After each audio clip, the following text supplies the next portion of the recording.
नमस्कार। चर्चा आगे बढ़ाते हैं। अब तक हम लोग पढ़ चुके हैं या समझ चुके हैं किडनी के basic structure, basic functions, capsule की स्ट्रक्चर, कोर्टेक्स के स्ट्रक्चर, मेडुला की स्ट्रक्चर, मेडुला में मेडुलरी पिरामिड्स, रीनल कोलम और उसके अलावा जो एपिकल रीजन में renal papilla, papillary duct, area cribrosa और माइनर कैलिक्स फीचर। प्लस हमने और समझे हैं किडनी लोब और किडनी लोब्यूल, मेडुलरी रेस और कोर्टिकल लेवल। चर्चा को और आगे बढ़ाते हैं। आज हम लोग समझेंगे कॉन्सेप्ट है मिसेंजियम और जक्स्ट्रा ग्लोमेरुलर एपरेटस। ठीक है। तो रिनल कॉर्पस्कल का एक बड़ा इंपॉर्टेंट कंपोजिशन है। रिनल कॉर्पस्कल में क्या होता है, एक प्रेजेंट होता है बोमेंस कैप्सूल और बोमेंस कैप्सूल में प्रेजेंट होगा क्या, एफेरेंट आर्टेरियोल का जो नेटवर्क है कैपिलरीज का। ऐसे समझ लेते हैं, ये आई एफेरेंट आर्टेरियोल, ये बाहर निकली इफेरेंट आर्टेरियोल और अंदर जो ग्लोमेरुलस है, इस ग्लोमेरुलस में ये कैपिलरीज का नेटवर्क बन जाता है। इसी नेटवर्क को बोल देते हैं ग्लोमेरुलस। इस तरीके से एक कैपिलरी ये बन गई, एक कैपिलरी ये है, एक कैपिलरी ये है। इनको ऐसे समझ लेते हैं। सो इस तरीके से ये स्ट्रक्चर बन जाता है। ठीक है। तो ब्लड कैपिलरीज के बीच में, ठीक है, एक टिश्यू प्रेजेंट होता है, ये हम बोल सकते हैं मैट्रिक्स प्रेजेंट होता है। इसी मैट्रिक्स को बोलते हैं मेसेंजियम। ये जो मैट्रिक्स है, इस मैट्रिक्स का जो फॉर्मेशन है, तो यहाँ पे जो है ये फॉर्मेशन होता है मेसेंजियल सेल्स। तो ये यहाँ पे इन बिटवीन द ब्लड कैपिलरीज एक एडिशनल ग्रुप की सेल्स प्रेजेंट होती हैं। यहाँ पे इन between the blood capillaries additional group of cells is present and this additional group of cell is called as the mesangial cells. इन सेल्स को बोलते हैं mesangial cells। और इन सेल्स का जो एक्स्ट्रा सेल्यूलर मैट्रिक्स है, इन दोनों कंबाइंड स्ट्रक्चर को बोला जाता है mesangial। यहाँ पे जो है कनेक्टिव टिश्यू के फाइबर्स मिलेंगे, लेमिनिन मिलेगा, फाइब्रोनेक्टिन मिल जाता है। और इसका एक फंक्शन तो हो गया, कनेक्टिव टिश्यू के जैसा मटेरियल है, तो जो कैपिलरी का जो नेटवर्क है, जो टफ्ट है, एक तो उसको सपोर्ट करेगा। जो दूसरा इनका जो इसको इंपॉर्टेंट फंक्शंस है, कुछ कॉन्ट्रीब्यूटरी फंक्शंस है, इनको बोल सकते हैं, वो ये है कि जो मेसेंजियल सेल्स हैं, मेसेंजियल सेल्स एक्ट करती हैं स्मूथ मसल्स के जैसे। एक फंक्शन तो हो गया, they act as smooth muscle cells. और स्मूथ मसल सेल से की तरह से एक्ट करेंगे तो स्मूथ मसल सेल की प्रॉपर्टी क्या होती है, कॉन्ट्रैक्शन। तो by making the contraction they can regulate the diameter of blood capillaries. कौन सी ब्लड कैपिलरी, जो ग्लोमेरुलस, जिन्होंने जिस नेटवर्क ने ग्लोमेरुलस को बनाया हुआ है, उसमें तो ये काम करती हैं, जो ग्लोमेरुलर फिल्ट्रेट है, इस फिल्ट्रेट का फॉर्मेशन को ये इफेक्ट डालती है, इसको रेगुलेट कर। दूसरा काम क्या होता है, ये जो सेल्स हैं, these mesangial cells they can perform the phagocytosis.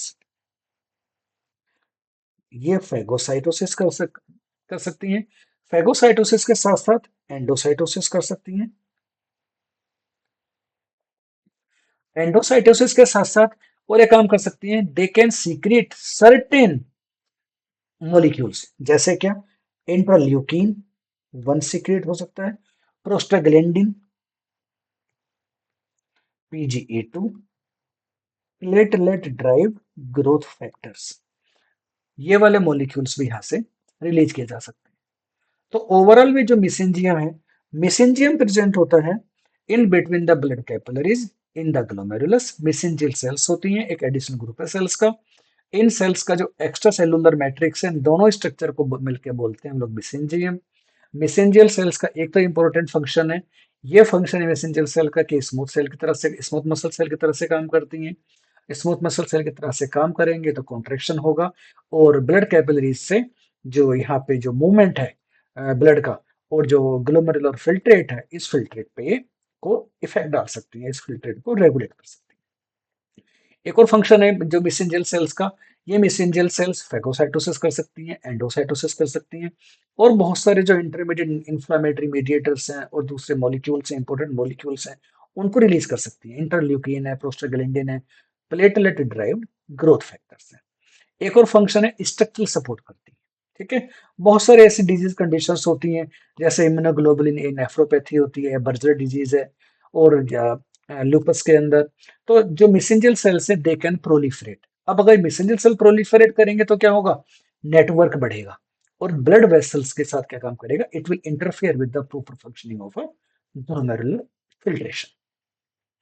अब यहाँ पे एक और स्ट्रक्चर आती है, हाँ, यहाँ पे एक और इनका स्ट्रक्चरल फीचर बन जाता है मिसेंजियल सेल्स का, कि जो मिसेंजियल सेल्स हैं ये एक तरीके से पेरिसाइट की तरह से होती हैं और कॉमन बेसमेंट मेम्ब्रेन को शेयर करती हैं। यानी कि जो बेसमेंट मेम्ब्रेन है ये है बोमेस कैप्सूल की पेराइटल लेयर, ये है बोमेस कैप्सूल की विसरल लेयर। इस लेयर को बोलते हैं पोडोसाइट्स। यानी कि लेयर को नहीं बोलते, यहाँ पे जो सेल्स होती हैं जो इस लेयर का फॉर्मेशन करती हैं, इन सेल्स को बोलते हैं पोडोसाइट्स। तो पोडोसाइट्स सराउंड करती हैं ब्लड वेसल्स को, और जो ब्लड वेसल और पोडोसाइट के बीच की जो बेसमेंट मेम्ब्रेन है वो कॉमन बेसमेंट मेम्ब्रेन होती है। पोडोसाइट की भी और ब्लड वेसल्स की भी कॉमन बेसमेंट मेम्ब्रेन होती है, और वही बेसमेंट मेम्ब्रेन सराउंड करती है मेसेंजियल सेल्स को। इस तरीके से ये जो बेसमेंट मेम्ब्रेन, तो मेसेंजियल सेल्स और जो ब्लड वेसल्स हैं या जो ब्लड कैपिलरीज हैं, दे शेयर कॉमन बेसमेंट मेम्ब्रेन। एक और इंपॉर्टेंट जो स्ट्रक्चर ऑर्गेनाइजेशन है विद इन द किडनी, यहाँ पे इसको बोलते हैं जक्स्टा ग्लोमेरुलर एपरेटस। यहाँ पे एक और स्ट्रक्चर बन जाती है, इस स्ट्रक्चर को बोला जाता है जक्स्टा ग्लोमेरुलर एपरेटस। एक बार इसको जरा मैं यहाँ से हटा देता हूँ।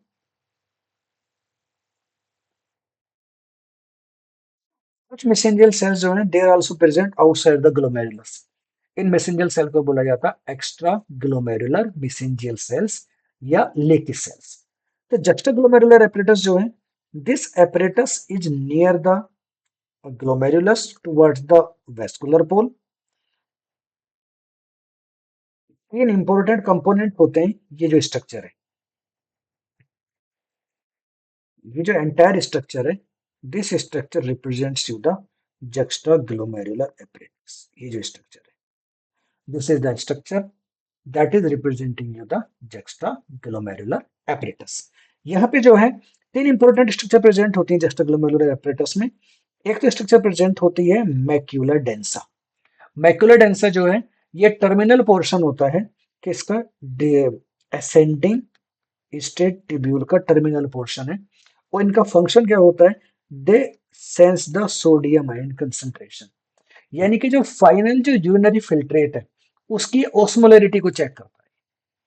ठीक है, उसके अलावा यहाँ पे एक ग्रुप की सेल्स प्रेजेंट होती हैं जो इंपॉर्टेंट सेल्स हैं, इनको बोलते हैं जक्स्टा ग्लोमेरुलर सेल्स या juxtaglomerular granular cells. Main जो ये यहाँ पे ग्रेन्युलर सेल्स होती हैं,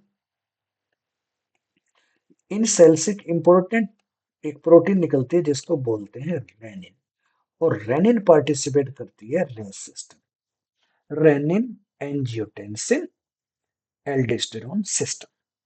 ठीक है, और तीसरे ग्रुप के जो सेल्स हैं यहाँ पे, इन सेल्स को बोलते हैं एक्स्ट्रा ग्लोमेरुलर मिसेंजियल सेल्स।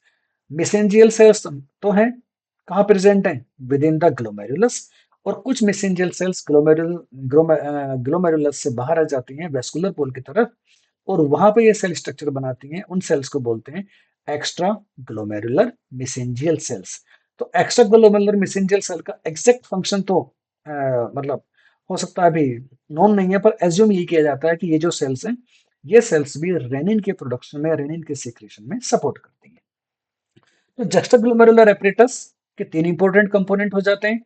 पहला इंपॉर्टेंट कंपोनेंट है इसका मैक्यूलर डेंसा, दूसरा इसका कंपोनेंट है ग्रेन्युलर सेल्स या ग्लोमेरुलर ग्रेन्युलर सेल्स या जक्स्टा ग्लोमेरुलर ग्रेन्युलर सेल्स, और तीसरा कंपोनेंट इसका एक्स्ट्रा ग्लोमेरुलर मिसेंजियल सेल्स, जिसमें से कि जो ग्रेन्युलर सेल्स हैं, ग्रेन्युलर सेल्स सिंथेसाइज करती हैं, सिक्रीट या प्रोडक्शन करती हैं रेनिन का। रेनिन पार्टिसिपेट करता है रेस सिस्टम में, rennin angiotensin aldosterone system. Macular densa component है नेफ्रॉन का, जो ट्यूब्यूल है नेफ्रॉन की, नेफ्रॉन ट्यूब्यूल का या यूनिफेस ट्यूब्यूल का। ये जनरली प्रेजेंट होता है, टर्मिनल पोर्शन है असेंडिंग स्टेटिब्यूल, और यहां से आगे स्टार्ट हो जाती है डिस्टल कॉन्वोलेटेड ट्यूब्यूल। ये सोडियम आयन कंसंट्रेशन को सेंस करेगा, और जो तीनों की तीनों स्ट्रक्चर है ये एक साथ कोऑर्डिनेटेड मैनर में काम करती है, जिसके थ्रू ये रेनिन का सिक्रीशन कराती है। जो जक्स्टाग्लोमेरुलर सेल्स हैं, ये वाली, ये जो सेल्स होती है, दीज आर द मॉडिफाइड, ये सेल्स क्या होती है, मॉडिफाइड स्मूथ मसल सेल्स हैं, which are present in the efferent arterioles. ये क्या होती हैं, ये होती है मॉडिफाइड स्मूथ मसल सेल्स। तो यहाँ पे जो मैक्यूलर डेंसा है, मैक्यूलर डेंसा कौन सा बनेगा, ये जो सेल्स हैं,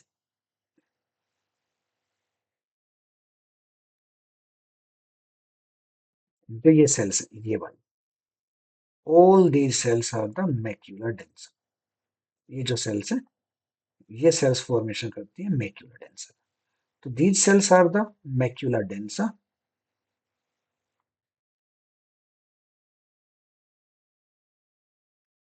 और ये जो सेल्स हैं, ये वाली, ये सेल्स हो जाती हैं juxta glomerular mesangial cells. Juxta glomerular mesangial cells. Main role जो है जक्स्टा ग्लोमेरुलर एपरेटस का, वो रोल है इसका रेस सिस्टम में। रेनिन एंजाइम जो है सिक्रीट होगा यहाँ से, और जो रेनिन है, रेनिन फर्दर स्टिमुलेट ये एक्टिवेट करेगा एंजियोटेंसिन 2 को, और एंजियोटेंसिन 2 स्टिमुलेट करेगा एल्डोस्टेरोन सिक्रीशन के लिए। तो सोडियम आयन कंसंट्रेशन जो यूरिनरी फिल्ट्रेट है, वो ओस्मोलैरिटी मेंटेन करने के लिए मेनली चेक होता है। तो ओस्मोलैरिटी के अकॉर्डिंग जो ग्लोमेरुलर फिल्ट्रेट है, उसकी जो नेचर है, फिल्ट्रेशन रेट, ये सारी एक्टिविटी यहाँ से डिसाइड होती है। इसके बाद में हम एक टॉपिक और पढ़ेंगे, वो टॉपिक है फिल्ट्रेशन एपरेटस। ये इंपॉर्टेंट टॉपिक है, इसको अलग से तैयार करेंगे। अब जो है, ये वाला जो क्लास है, इसको यहीं पे स्टॉप कर देते हैं। छोटी क्लास है, छोटी छोटी क्लासेस हम लोग ज्यादा कवर करेंगे, जिसके थ्रू की मतलब आप लोगों को बहुत ज्यादा क्या कहना चाहिए, एक तरीके का बोर्डम भी ना हो, और छोटे छोटे क्लासेस में हमारा काम चल रहा है। दूसरी बात ये है, ये जो क्लासेस है फंडामेंटल क्लासेस है, ये कभी भी बुक्स का अल्टरनेट नहीं है। दोबारा समझिएगा इस चीज को, ये फंडामेंटल क्लासेस हैं, इनसे आपको एक आइडिया मिलेगा स्ट्रक्चर्स का। ठीक है, ये कभी भी बुक्स का अल्टरनेट नहीं है। तो मेरा सजेशन ये है कि इनके साथ साथ बुक्स भी पढ़िएगा, इन्हीं के साथ साथ नहीं, आप जो भी ऑनलाइन कंटेंट पढ़ते हैं, ऑनलाइन कंटेंट भले ही टीचर्स जो है मेहनत से बड़ी मतलब मेहनत से तैयार करते हैं, पर फिर भी आप लोग कोशिश ये कीजिएगा कि ऑनलाइन कंटेंट को पढ़ने के बाद में बुक्स को जरूर पढ़ें।